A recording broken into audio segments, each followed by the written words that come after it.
So let's talk about the trip and everybody heading to Trinidad. Basically, Carly wanna be the ringleader, tell y'all what to eat, tell y'all where y'all stand, telling y'all what y'all gonna do and don't do. Shakana and Tokyo wasn't here for it. I can kinda understand where they was coming from. But Carly, you did not have to tell them people what they can and can't eat. Now come on now, you was doing too much. Like, really, you want to pick their food? Bad enough, you got the hometown advantage, knowing this your country, knowing you from here, knowing you know everything, the hood from the fancy places to whatever and all that. Like, you ain't have to pick the people food. Now, come on now, Carly, you was doing too much there.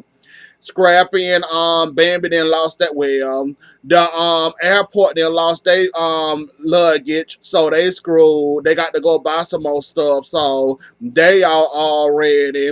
Mimi got a prior engagement and needs somebody to babysit. Grown people said her daughter Eva, so she couldn't come. And when she did come, she come bringing trouble with her. And I am sick of hearing about Pooh and Carly Red and that mess. I am sick of it. We don't know Pooh that well. We only known her for a few episodes. Y'all not gonna make nobody care about Carly Red and Pooh and what they did and what they didn't do. And then she coming here with shit stained sheets on the show, looking like a darn fool, knowing them sheets probably stained, and you sitting up here with them in a gift bag up here walking around like this trip was absolutely too much. Like from that, and then we got Kirk and Rasheeda trying to get their freak on, talking about some they gonna have fun or whatever, and they got a door that won't lock, and basically young Jockney snuck in there on them, and basically told them they door didn't work, and basically Jock wanna, I guess, propose to Kendra or hold it off, or he wanted their perspective of the matter. And Rashida, you did kind of throw shade at Mimi about the shower rod, and Mimi taught you a few things. What Mimi taught you in that sex tape? How not to move and lay there and sit there and hold up like this, absolutely motionless. That's what she taught you. Cause that's all I saw. Her standing still and basically I forgot the fucking name, the bug out fuck. I forgot his name. I don't even want to remember his name. But what the hell did Mimi teach you in that sex tape? She might have taught you how to hold on for dear life on the shower rod, but that's all I gathered from that sex tape. The little 10 seconds, the little 10 seconds I saw of it. She up there on the shower rod, holding on for dear life like she's scared shitless, and Nico basically begging her from the behind, and she trying not to fall and bust her ass on camera. So I don't know what the hell you learned from that shower rod other than that. So I guess you had to throw shade at Mimi and the shower rod. What else happened? Basically, Rashida didn't want no trouble. She didn't want no issues. She wanted to have fun. She ain't dealing with no drama. Basically, at dinner, she told Carla Red, "Is there anything you got to say to Bambi or Kendra or Tokyo and Shakana at the table?" And basically she said them her girls, they cool or whatever. They like family to her. We have our ups and downs, and that's cool. They had to force that apology out of her when it came to Kendra and Bambi. And did that shoe hit somebody or did it hit the couch? I think it just hit the couch. If I'm mistaken, if I remember that cab in that fight with her and Kendra, I think it only hit the couch. So, yeah, Bambi was still upset about that. So, she was sitting there like, what y'all talking about? A fight? I knew I threw a shoe, but it didn't connect. It hit the couch. So the only person I should be apologizing to is the couch, because that's the only thing I hit was the couch. But she ended up apologizing in the end. Kendra, being on her grown woman, agreed and said, I accept your apology or whatnot. And then we got into sex all of a sudden. No, we got into the food. This is when the food thing happened. And Shakant, well, We ain't really hear too much out of Tokyo. We heard the most out of Shakana, and Shakana, you was kind of rude at that table. What's this?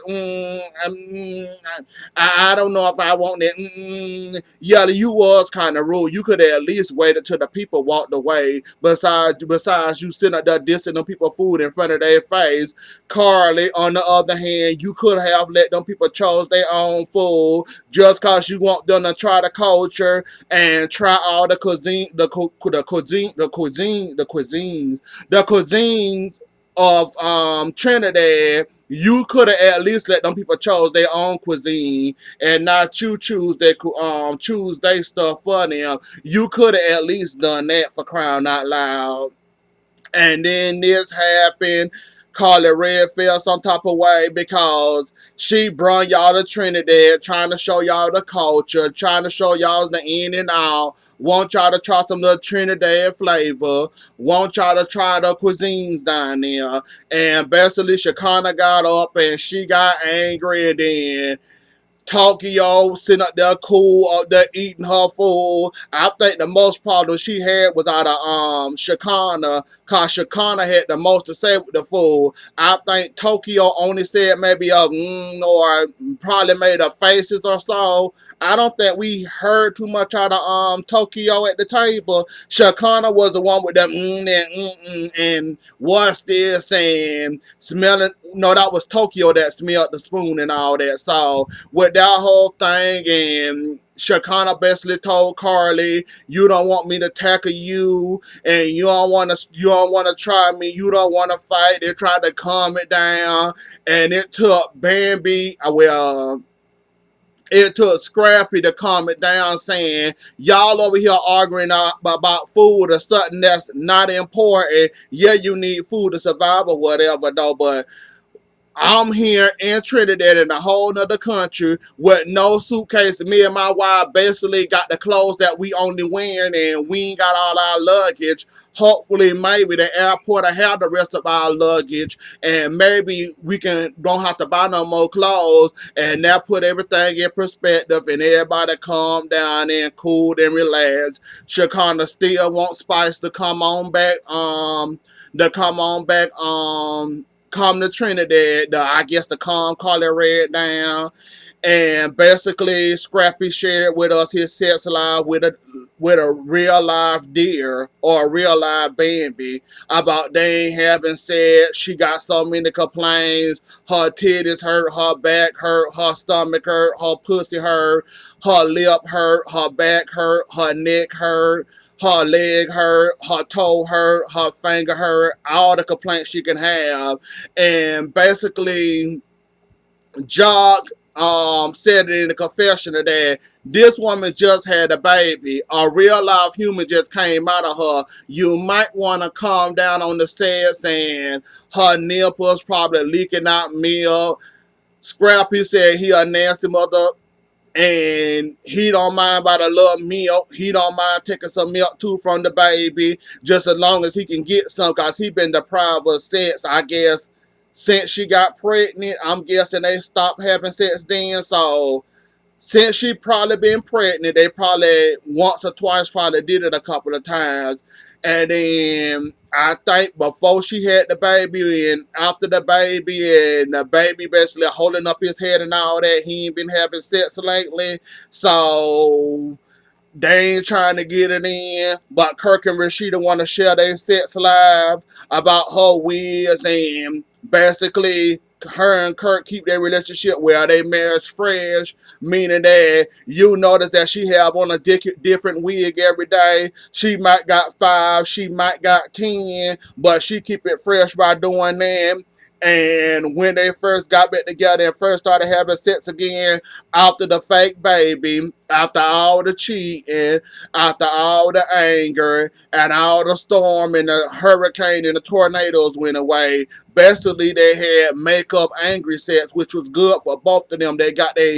I guess they got their cheating out the way. You never know when it come to Kurt. Kurt really the stickiest thing in the hole if he can come from it and have a sin, baby. So I guess he done got his cheating out of him. So I guess he good, and I guess that's how Rasheeda keeping marriage safe, well, keeping their marriage fresh by changing her wigs, I guess role playing for Kirk, doing all this and that and the third for Kirk or whatever.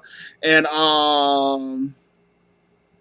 I guess everything gets under the sun. I don't know though, but they was talking about too much set for me, Kirk and Rasheeda. Now, Rasheeda, you're a beautiful girl. I can't stand your ass at times. I kind of like you more than I can't stand you at times with the whole Kirk and his cheating, may be cheating, may have a baby, may be paying child support, may be saying that the child support is good enough. That's the only support the child need. I don't really need to be in the child life. Rasheeda opening the lever and opening the door where you can spend time with your fake child and be a parent, and she finally getting over and finally agree to spend time with the baby, and y'all actually, I guess, trying to be a two-way family, or you're trying to welcome the baby in the best way you know how with your cheating husband. But y'all was talking about sex too much. Like, y'all was upsetting my stomach. Like, Rasheeda, I like you. You can talk about sex all you want by yourself. But when it come to your husband, don't talk about sex never again. I'm just saying, like, I couldn't even much imagine you and Kirk having sex. I bet you that's a nasty, terrible sight. I'm just saying. You have fun with that one, but I couldn't and I wouldn't, and I would not be doing one none of that. Like, not came. And the whole safari where I guess they were walking through the jungle or through some bushes or through a path with a bunch of monkeys, and they had Ross, George, Scrappy, and Kirk, and he wanted to see the monkeys, I'm guessing. That whole scene was absolutely hilarious. Like, I laughed at that whole entire scene of them walking. Scrappy scared for his life, knowing his big butt can't run that fast. Between his weight and his asthma, which one gonna hit him first? So I would have loved to see him actually try to run away from the monkeys, knowing that they're probably gonna be faster than him, might end up scratching his face off.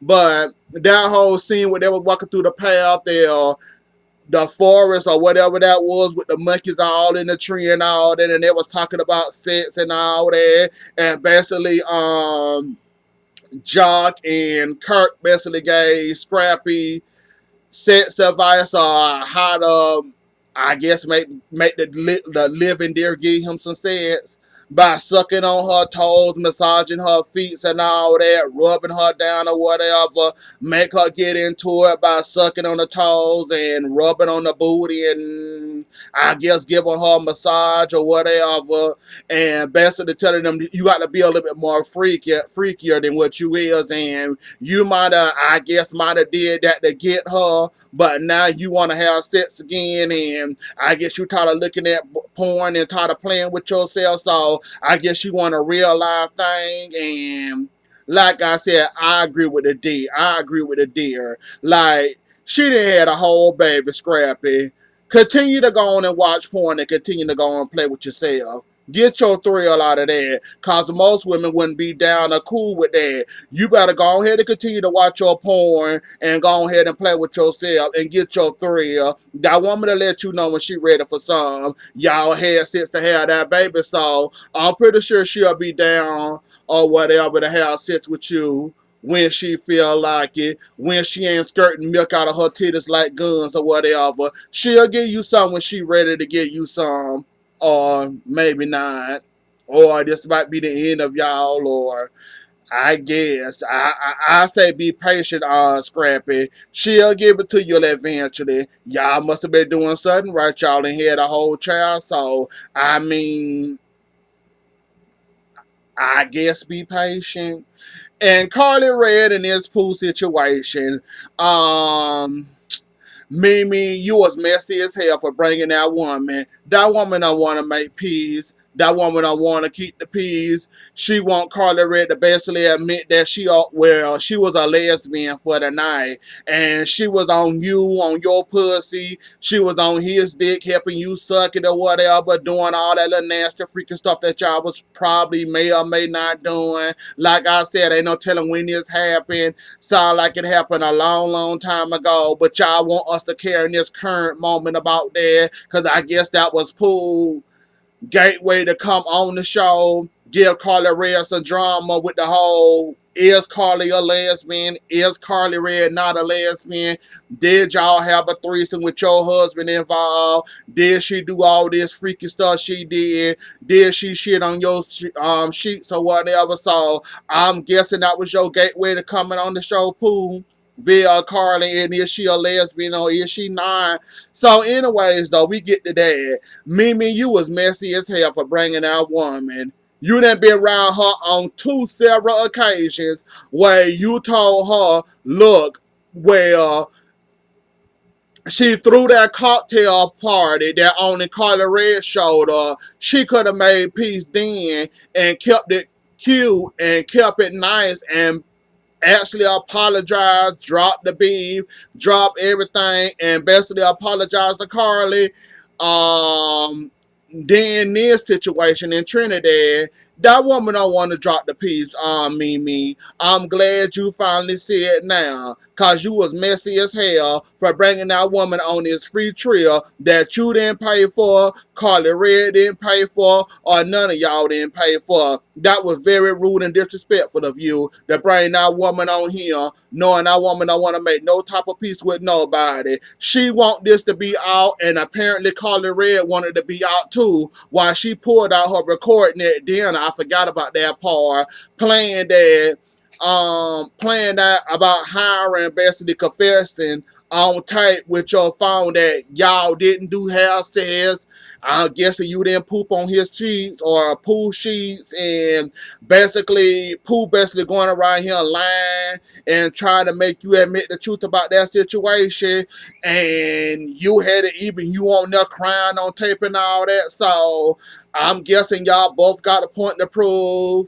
Carla Red trying to prove that she ain't a lesbian, and Pooh wanted to be proven that Carla Red is a liar, her age, and did she or did she not go lesbian that night for Pooh and Hiram? So I'm guessing y'all, I don't know. Like I said, that's how it happened. Probably a year ago or 2 years ago. Ain't no telling though. But yeah, that whole sticky situation, and then Mimi, you wanting to try to have a woman and woman. Pooh came in the situation messy with that whole gift bag with the sheets in it, with the sheet in there, talking about some she shitted on her sheets. Then you got diapers throwing the diapers, and then Tokyo got involved, and then Carly Red said it didn't happen.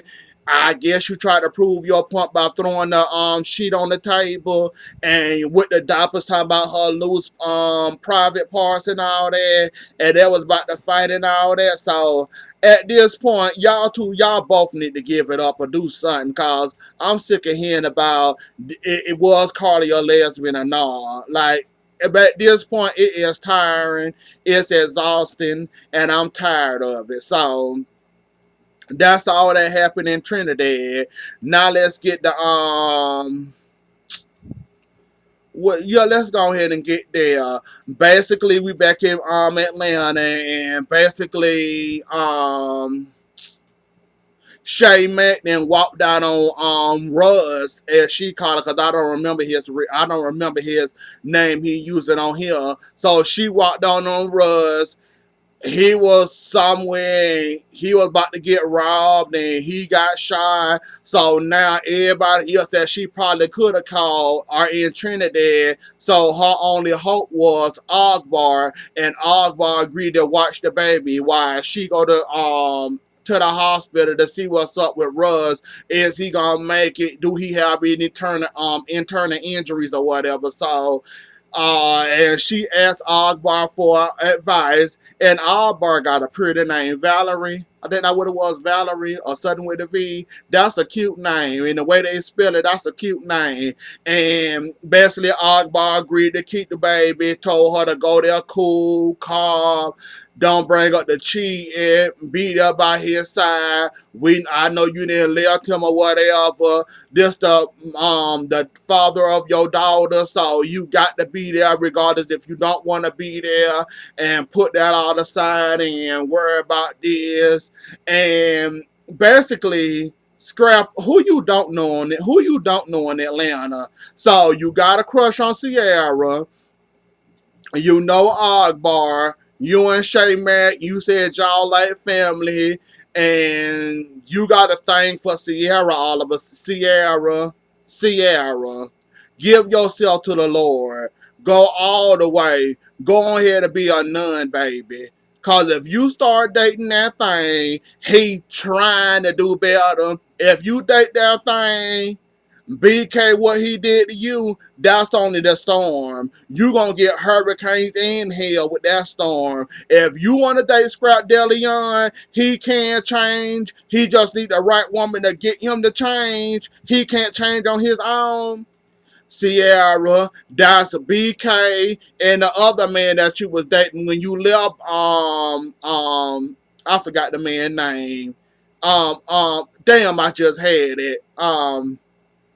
The man with the crazy eyes, I forgot his damn name, and I just had it on top of my head. Well, before him, and then BK. Now you going to Sierra? Do you attract cheaters? Cause it's obvious you have a type, and it's obvious you like to be disrespected and cheated on. This the third man you finna go to that's proven to be a cheater. Now, you welcome to have fun, chill, or cool, or whatever. You better not give him no goods. Cause time you let him use that can opener on your can and open you up and you get him says. And then next thing you know, this Tommy might come around and be whooping your behind all over again. Well, yeah, you and Tommy did fight a season ago. So, yeah, Sierra, watch yourself with that situation. The Shay Matt situation, and then we get into the Stevie situation, and you talking about you feel some type of way against Stevie talking to Shay Mack cause he didn't go to your drug rehabilitation program. He wasn't there for you when you need him. He won't return your calls. He was basically your key to get you out of jail or that halfway house or whatever the hell it was, and he didn't try to lift a finger to help you out or whatever. So you feel some type of way about that. And I thought Stevie had a record for being arrested because we're not paying child support. And having Stevie been arrested, so while you mad at Stevie because you thought he was gonna be your key to get you out, I thought Stephen Jordan had a record also, or being arrested for child support. I was about to go to jail, and I think Stevie got a record anyway. So on that part, I say leave it alone because Stevie got a record too, and I don't think his ass could have got you out even if he tried. That lip and that charm and that smile wasn't gonna get you nowhere in his eyes. You did the right thing, find your stepsister that's a sister from another mama, but y'all got the same daddy. You did right by getting the right person because Stevie went and got you out of that situation. And as for the Tommy situation, and they may or may not have sex, leave it alone. That was seasons ago. If you want to talk to Stevie, go ahead and talk to Stevie. Don't bring up that Tommy BS. Like, at this point, I really don't care if they had sex or not. At this point, it's basically a dead conversation. Basically, Tommy out of your life. I think y'all may or may not have a child or whatever, and y'all was kissing on Instagram or wherever the hell y'all was at.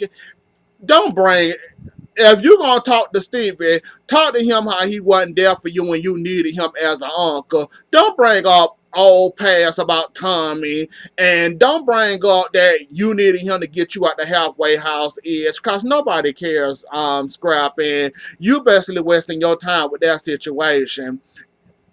And Sierra, while we trying to get girl power and trying to get Ogbar Spice, I guess you still got problems with Spice about her jump across the table or whatnot. That whole situation and the girl power thing, Sierra, cut it the hell out. You is not about girl power. You is not about women empowerment when you trying to fight Pooh over some BS over some BS that happened. Like, stop trying to preach the Og bar. Bar is rough around the edges. She ain't gonna do nothing. I think she won't do something that'll get her behind in trouble, or get her behind locked up or whatever. But I'm gonna need for you to leave that along with that whole situation, because you talking about girl power and women empowerment. Don't nobody want to hear that from you, Sierra. You were just 2 episodes ago talking about slapping the shit out of Pooh. So cut it out. I told you to cut that out last video. But you all trying to get Ogbar and Spice on the same page talking about women empowerment. Let's see you be women empowerment when it come to Pooh.